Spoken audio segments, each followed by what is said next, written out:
sex and relationship education. It's going to be made compulsory in all schools in England. Under the plans announced, children from the age of 4 will be taught about what's safe and healthy. Older pupils will be taught about sex.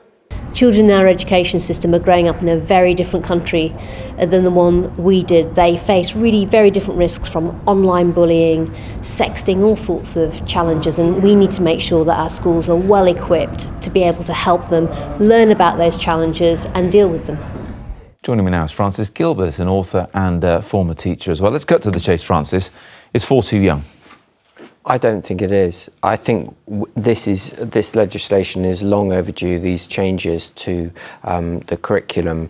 As a teacher for 25 years, I've seen in various different schools the problems that can happen when students just are not aware of things like sexting, that it is incredibly damaging, particularly for girls.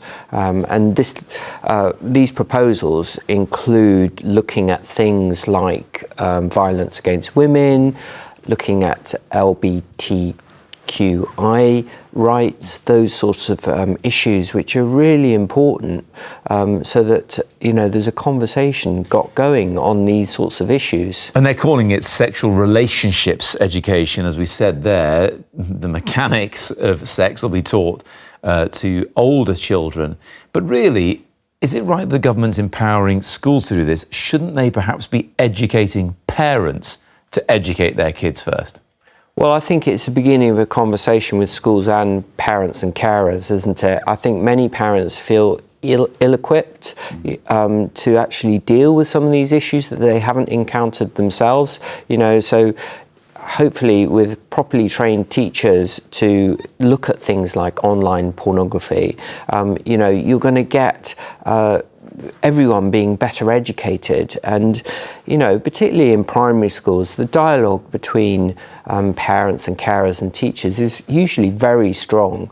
And so there's a beginning of a kind of conversation where people can start to say, well, a parent can say to the teacher, well, I'm really worried about this issue, and this can be discussed. Things like transgender issues, which increasingly are coming to the fore within our culture. Coming to the fore, but plenty of those issues, parents or carers will decide that they don't want them taught at that stage of their child's life, and surely that starts and ends with them and their ultimate responsibility. Yeah, but I think we have to think as the wider society what our values and aims are. And, there's a word used which some people hate, which is called usualization. This idea that, talking about things like gay rights, talking about transgender issues, talking about sexual relationships is usualized. In other words, the kind of mystique is taken out of it, and that, people can talk honestly and openly about it. And we know all the evidence is in the European cultures, like Holland, where these sorts of issues are usualized, are talked about often and in a kind of non-threatening way. Things like teenage pregnancy are much lower. So, we've got a problem in our culture because it's all being pushed to the back of the behind the door, under the bed, and this legislation hopefully will start to open up these issues, and hopefully children will learn properly about them. Francis, many thanks.